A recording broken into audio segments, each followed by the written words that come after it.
Shalom Bapak Ibu Saudara. Saya menyadari bahwa keadaan dan situasi hari-hari ini membuat banyak orang takut dan bingung, khawatir karena kehilangan pekerjaan, berduka cita karena kehilangan orang yang dikasihinya, kehilangan damai sejahtera, dan mungkin bahkan ada yang kehilangan imannya. Kami selama gereja juga turut berduka jikalau ada saudara yang kehilangan keluarga dan ditinggal orang yang dikasihi. Dan kami juga turut berempati bagi Bapak Ibu yang saat ini mungkin dalam keadaan sulit ekonomi. Dan kiranya semoga Tuhan Allah memberikan damai sejahteranya bagi kita sekalian Bapak Ibu saudara. Bapak Ibu saudara, dalam firman Tuhan kita juga mendapati bahwa murid-murid Yesus juga pernah mengalami yang namanya ketakutan yang luar biasa. Dan mereka juga kehilangan damai sejahtera dan bahkan iman mereka sempat tergoncang, saudara.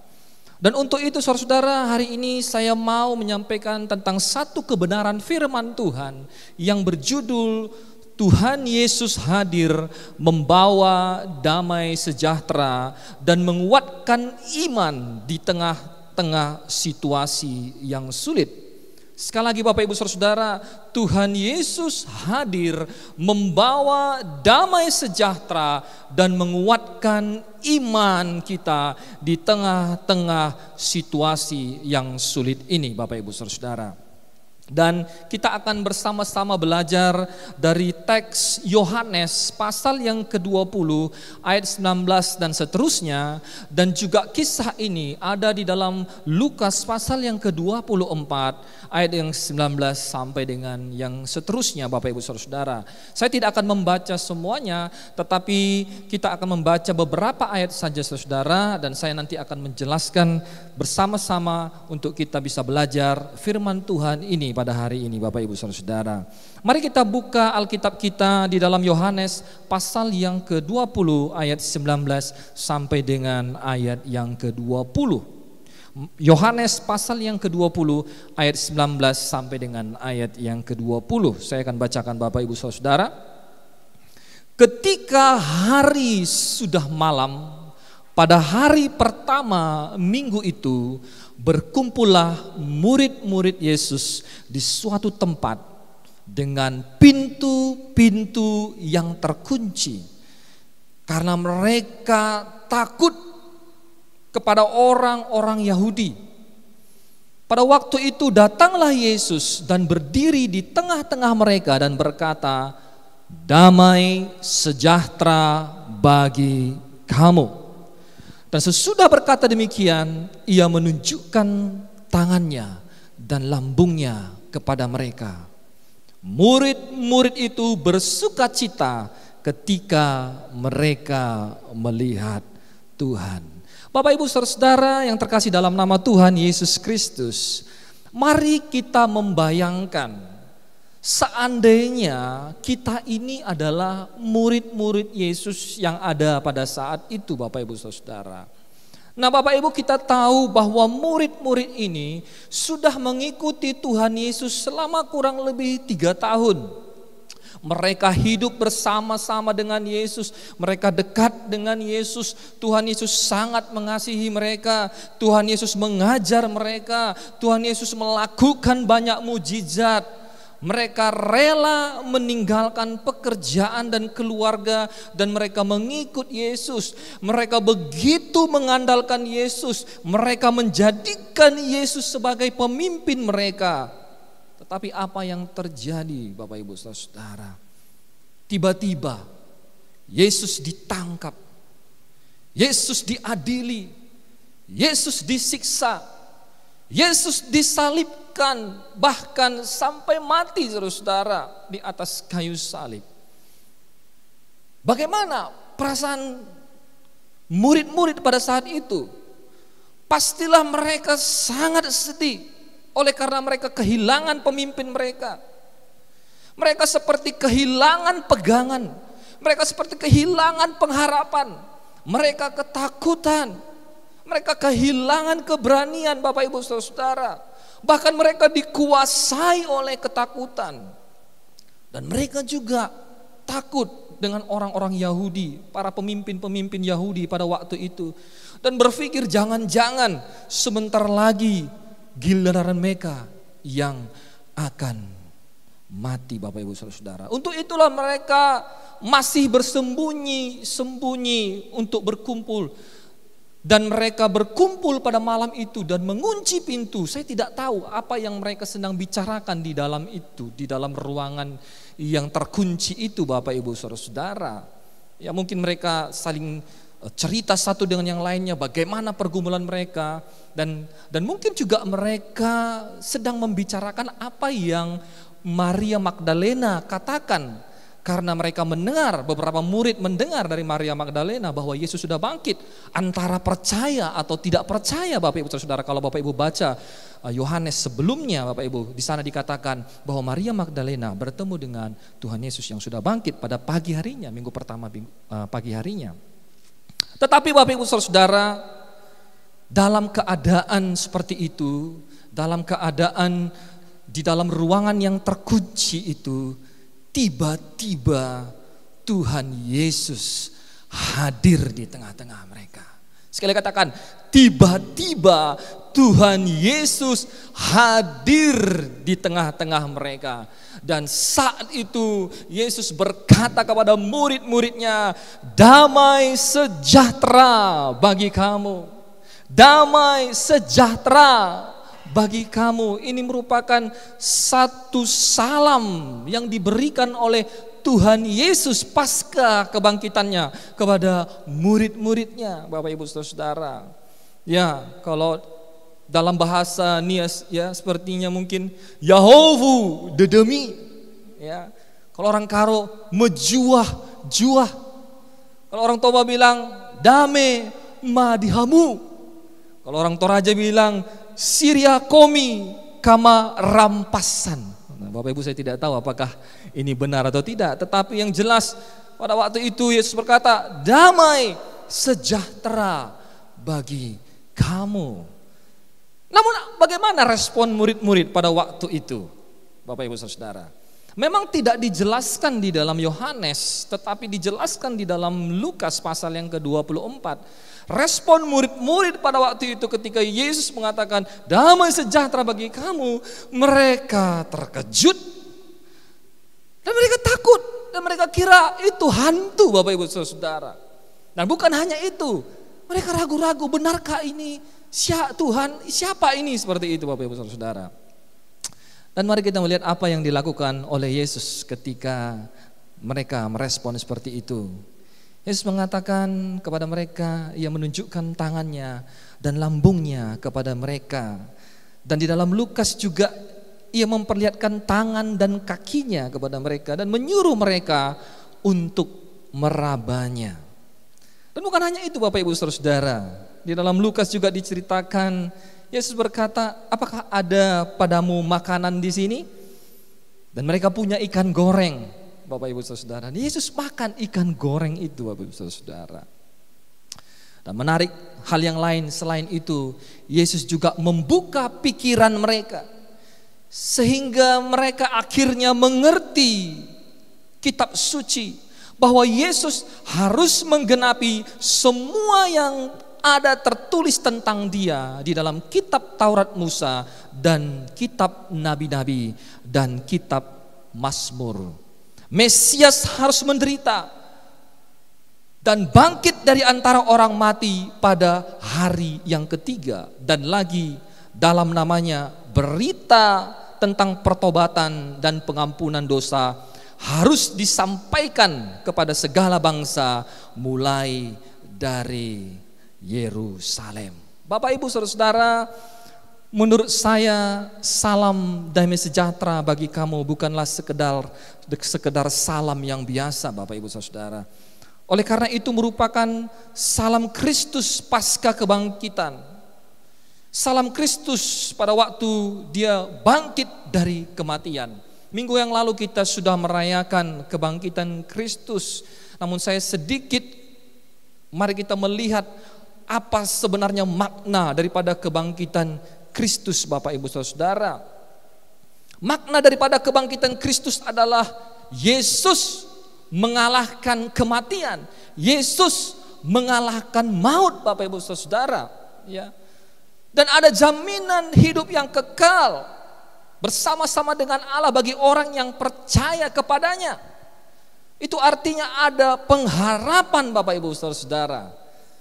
Sebelum Yesus mati, Yesus berkata kepada murid-muridnya di dalam Yohanes pasal yang ke-14 ayat 1 sampai 2, janganlah gelisah hatimu, percayalah kepada Allah juga kepadaku. Di rumah Bapakku banyak tempat tinggal. Jika tidak demikian, tentu aku mengatakannya kepada kamu, sebab aku pergi ke situ untuk menyediakan tempat bagimu, Bapak Ibu Saudara. Ya, sebab Dia hidup, ada hari esok, Bapak Ibu Saudara. Yesus bangkit dari kematian, itu memberikan pengharapan bagi kita orang-orang yang percaya kepadanya. Yesus sudah mengalahkan maut.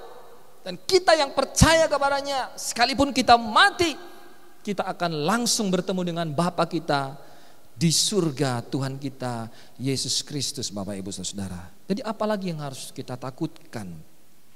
Bapak Ibu Saudara, saya mau bertanya, kira-kira apa yang paling ditakuti oleh manusia? Salah satunya menurut saya adalah kematian, Bapak Ibu Saudara. Banyak orang takut yang namanya dengan kematian. Bapak Ibu, saya mau bersaksi, beberapa waktu yang lalu saya pernah takut mati, ya. Waktu itu saya sakit, ya, dan saya merasa sepertinya kok jantung saya ini bermasalah begitu, ya. Dan saya mulai khawatir, nanti bagaimana kalau saya mati, pasti keluarga saya sedih, ya. Saya juga masih muda begitu, ya. Bagaimana dengan nasib istri saya, ya. Bagaimana dengan nasib keluarga saya dan lain sebagainya. Banyak hal yang dikhawatirkan, Bapak Ibu Saudara, ya. Dan di tengah-tengah ketakutan itu, Bapak Ibu Saudara, saya memutuskan untuk datang kepada Tuhan Yesus Kristus. Saya banyak membaca firman Tuhan, saya banyak mendengar video-video firman Tuhan, Bapak Ibu Saudara.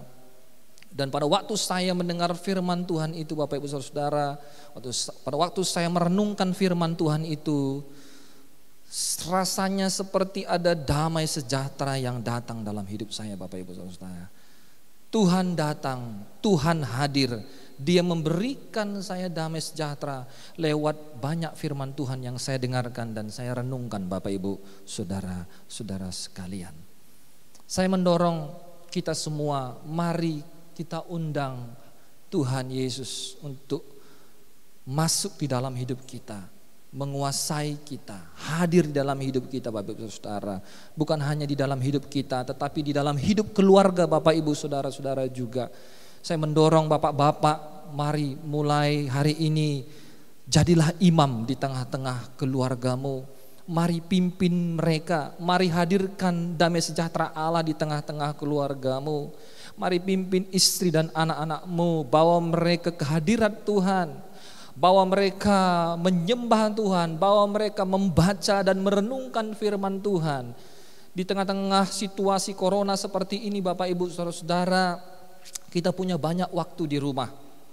Manfaatkan waktu yang ada ini untuk kita bisa bersama-sama bersekutu. Saya senang dengan jemaat Bethesda dan Anugerah Misteri karena saya bisa melihat foto-fotonya bagaimana Bapak Ibu mulai ibadah setiap hari Minggu, ibadah walaupun ibadah online. Tetapi bukan hanya hari Minggu, setiap hari Bapak Ibu Saudara, ambil waktu setiap hari untuk berdoa. Kita perlu Tuhan Yesus hadir setiap hari di dalam hidup kita, di tengah-tengah keluarga kita, Bapak Ibu Saudara.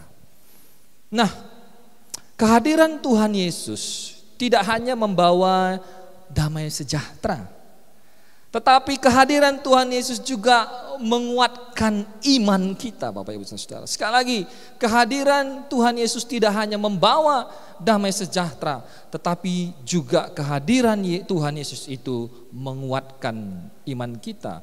Mari bersama-sama kembali kita melihat di dalam Yohanes pasal yang ke-20 ayat 24, 26, 27 sampai dengan ayat yang ke-28. Dikatakan di sana, tetapi Thomas, seorang dari ke-12 murid itu yang disebut Didimus tidak ada bersama-sama mereka ketika Yesus datang ke situ, ya. 8 hari kemudian murid-murid Yesus berada kembali dalam rumah itu dan Thomas bersama-sama dengan mereka. Jadi waktu minggu pertama itu Thomas tidak ada, Bapak Ibu Saudara, ya.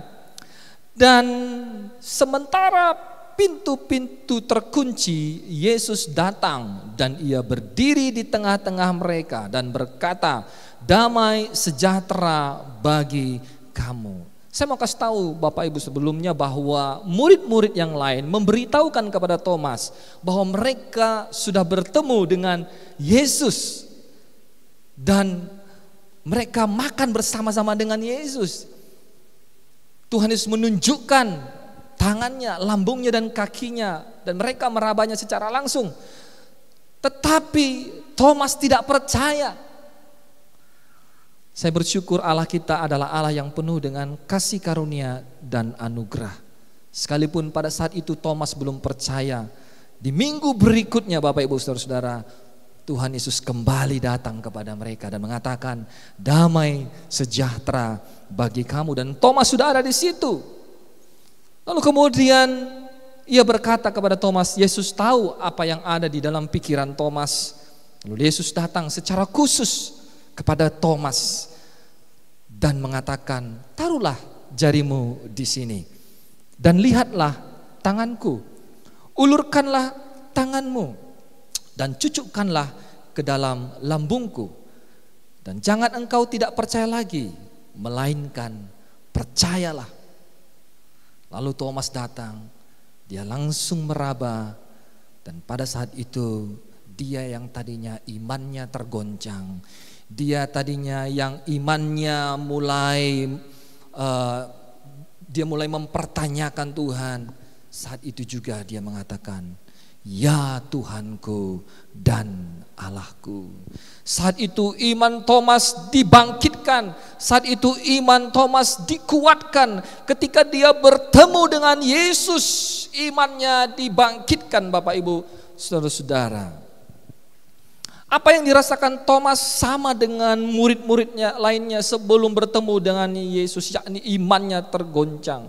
Walaupun sudah 3 tahun kurang lebih mereka bersama-sama dengan Yesus, namun peristiwa salib itu membuat iman mereka tergoncang, Bapak Ibu Saudara. Bayangkan pemimpin mereka ditangkap, disiksa dan dibunuh di atas kayu salib. Itu mungkin sebagian mereka seperti masih trauma dan iman mereka masih goncang, Bapak Ibu Saudara. Tetapi setelah Thomas dan murid-murid yang lain bertemu dengan Yesus dan melihat secara langsung Yesus yang bangkit dari kematian, imannya dikuatkan kembali, Bapak Ibu Saudara. Jujur saja, kita ini kadang-kadang seperti Thomas, Bapak Ibu Saudara. Ketika masalah mulai datang, ketika persoalan sudah mulai datang, ketika pergumulan sudah mulai datang, hari-hari ini corona belum selesai-selesai, Bapak Ibu Saudara. Kita sudah mulai kehilangan pekerjaan. Mungkin ada teman-teman saudara-saudara kita yang sudah terkena sakit ini. Bahkan ada teman-teman kita atau orang-orang yang kita tahu sudah meninggal oleh karena penyakit ini. Iman kita mulai goncang, Bapak Ibu Saudara. Kita mungkin bertanya, di mana Tuhan? Apakah Tuhan itu ada? Apakah Dia berkuasa? Bapak Ibu, waktu saya mempersiapkan firman Tuhan ini, saya teringat dengan satu lagu, ya. Suara saya tidak bagus-bagus amat, tapi beginilah kira-kira lagu ini, Bapak Ibu Saudara. Tuhan, berapa lama ku dilupakan, Tuhan, berapa lama lagi Engkau sembunyi dariku, Engkau sembunyi dariku. Sampai kapan aku khawatir? Sampai kapan aku bersedih? Tuhan, ya Tuhan Allah, pandanglah aku. Tuhan, jawablah dan dengarkanlah doaku. Tuhan, tolong pulihkan kekuatanku agar mataku bercahaya, pulihkanlah semangatku, hanya Engkau andalanku. Bapak Ibu Saudara, ini adalah salah satu mazmur yang dituliskan Bapak Ibu Saudara. Saya berharap di tengah-tengah situasi ini Bapak Ibu, kita perlu Tuhan Yesus hadir dalam hidup kita, agar iman kita tetap kuat di dalam Dia Bapak Ibu Saudara. Bapak Ibu Saudara, di dalam Yohanes pasal yang ke-20 ayat 29, Yesus berkata kepada mereka, karena engkau telah melihat aku, maka engkau percaya. Berbahagialah mereka yang tidak melihat namun percaya. Sekali lagi Bapak Ibu Saudara, berbahagialah mereka yang tidak melihat namun percaya. Sebenarnya kata berbahagia ini bisa juga diterjemahkan dengan diberkatilah mereka. Bless. Mereka diberkati yang tidak melihat namun percaya. Saya melihat di dalam beberapa tafsiran bahwa sebenarnya perkataan ini ditujukan bagi gereja di masa yang akan datang. Termasuk kita Bapak Ibu Saudara. Kita tidak melihat Yesus secara fisik, mata kasat Bapak Ibu. Tetapi meskipun kita belum melihat Yesus dengan mata jasmani kita, namun kita percaya kepada pemberitaan firman Tuhan lewat nabi-nabi dan rasul-rasul Kristus. Karena mereka adalah saksi-saksi yang melihat kebangkitan Tuhan kita Yesus Kristus. Jika kita tidak memiliki iman, kita tidak memiliki Kristus dan tidak memiliki kasih, tanpa pengharapan dan tanpa sukacita. Untuk itulah kita perlu iman, kita tetap percaya kepada Kristus Bapak Ibu Saudara. Bapak Ibu Saudara, Injil Yohanes ini juga disebut sebagai Injil iman. Injil ini ditujukan oleh Yohanes agar para pembaca mula-mula mereka percaya kepada Yesus yang adalah Mesias. Mereka percaya kepada Yesus yang adalah juru selamat dan memperoleh hidup oleh karena percayanya. Itu di dalam Yohanes pasal yang ke-20 ayat yang ke-31 Bapak Ibu Saudara. Para pembaca Yohanes juga pada waktu itu tidak melihat Yesus secara mata jasmani, tetapi mereka percaya sama seperti kita. Mereka tetap percaya kepada Yesus Bapak Ibu Saudara. Nah, mungkin ada hal yang kita tanyakan, kenapa berbahagia? Kenapa diberkati mereka yang tidak melihat namun percaya Bapak Ibu Saudara? Karena kita mendapatkan janji Allah, karena kita dapat menikmati kebenaran yang membenarkan pengampunan dosa, adopsi, kebebasan akses kepada Allah, dan keamanan dari penghukuman. Kita memiliki kedamaian spiritual, kita memiliki sukacita, kita memiliki penghiburan dalam jiwa, dan pada akhirnya kita diselamatkan dan kita memperoleh keselamatan dan hidup yang kekal karena kita percaya kepada Tuhan kita Yesus Kristus. Betapa bahagianya kita Bapak Ibu Saudara, betapa diberkatinya kita ketika kita percaya kepada Yesus Kristus Tuhan dan Juru Selamat kita. Kenapa? Karena kita ada jaminan kekal bahwa kita adalah orang-orang yang diselamatkan. Bapak Ibu Saudara, Tuhan Yesus hadir membawa damai sejahtera, dan bukan hanya membawa damai sejahtera, tetapi menguatkan iman kita di tengah-tengah situasi yang sulit ini Bapak Ibu Saudara. Saudara yang kehilangan damai sejahtera, atau mungkin ada saudara yang mulai kehilangan iman saudara mulai goncang. Mari hadirkan Yesus di dalam hidupmu. Percaya kepada Tuhan Yesus Kristus. Baca firman-Nya, renungkan firman-Nya, dan lakukan firman-Nya agar damai sejahtera Allah turun atas setiap kita Bapak Ibu Saudara dan Saudara, dan iman kita semakin dikuatkan. Ayat yang terakhir Bapak Ibu Saudara, di dalam Yohanes pasal yang ke-20 ayat 21 dikatakan, maka kata Yesus sekali lagi kepada murid-muridnya pada waktu itu, damai sejahtera bagi kamu. Sama seperti Bapa mengutus aku, demikian juga sekarang aku mengutus kamu. Bapak, Ibu, Saudara, Tuhan Yesus mengingatkan kembali misi amanat agung kepada setiap kita. Kita yang sudah dipenuhi dengan damai sejahtera Allah.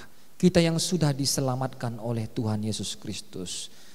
Kita tidak hanya boleh menerima saja, tetapi kita juga harus membagikan berita damai ini. Kita juga harus memberitakan berita keselamatan ini kepada seluruh dunia. Itu dimulai dari diri kita, keluarga kita, lingkungan kita, bahkan kepada seluruh dunia. Kita harus menyampaikan berita keselamatan ini, Bapak Ibu Saudara.